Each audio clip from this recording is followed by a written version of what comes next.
महाराज जी, किसी मंदिर जी के अंदर अगर मूल वेदी के निकट पद्मावती माता जी भी विराजमान है तो क्या उस मंदिर जी का अतिशय या उसका प्रभाव या उसकी पूज्यता में कोई कमी आती है क्या?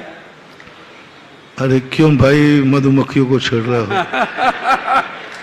ये प्रश्नों से पहली बात तो वे बनाए किस लिए जाते हैं? वे द्वारपाल हैं, दरबान हैं, बॉडीगार्ड हैं, रक्षक हैं। तो उनको उसी दृष्टि से यदि वो रहते हैं तो ठीक है, वो दरबान के रूप में रहें तो कोई आपत्ति नहीं है। लेकिन तुम उनकी पूजा करने लग जाओ, तुम उनके नरियल चढ़ाने लग जाओ, उनकी आरती चढ़ाने लग जाओ। आजकल तो ये हो रहा है, जिनेंद्र भगवान के सामने एक दीपक नहीं जल रहा है और दरबान के सामने ये रक्षक ही तो है, बॉडीगार्ड है। तो बॉडीगार्ड तो किसके हैं? भगवान के ही है ना। बॉस कौन है? भगवान। तो जो गुलदस्ता तुम लेके आए थे राष्ट्रपति को देने और चौकीदार खड़ा था वहां और वो गुलदस्ता तुमने चौकीदार को दे दिया, अब बोलो तुम जिस पर्पज से गए वो पर्पज पूरा होगा? नहीं। अरे भाई, जिसका गुलदस्ता उसी को दो।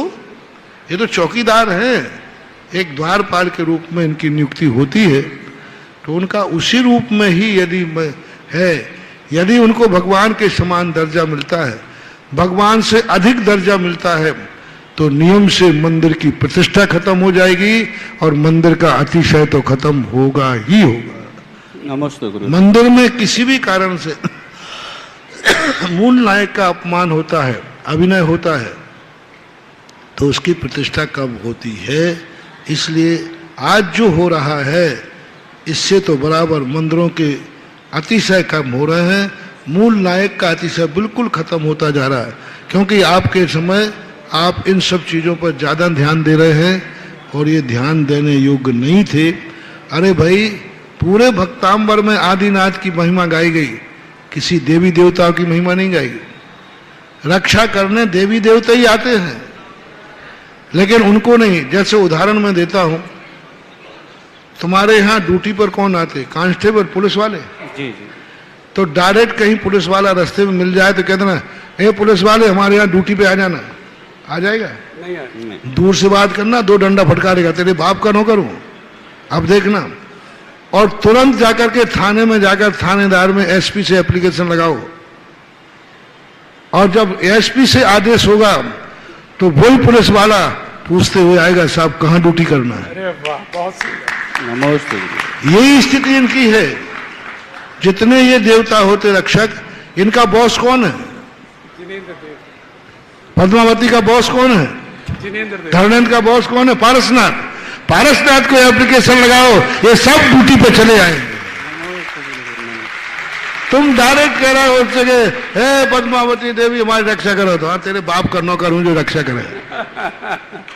चलते यदि थाने में एप्लीकेशन लगाए बिना कोई दुनिया में किसी पुलिस वाले को ड्यूटी पे बुला ले तो बताओ, और यदि आ गया तो उसकी नौकरी जाएगी कि नहीं? बिल्कुल। यदि मान लो आ गया वो और थाने में कोई सूचना नहीं है तो नौकरी जाएगी कि नहीं?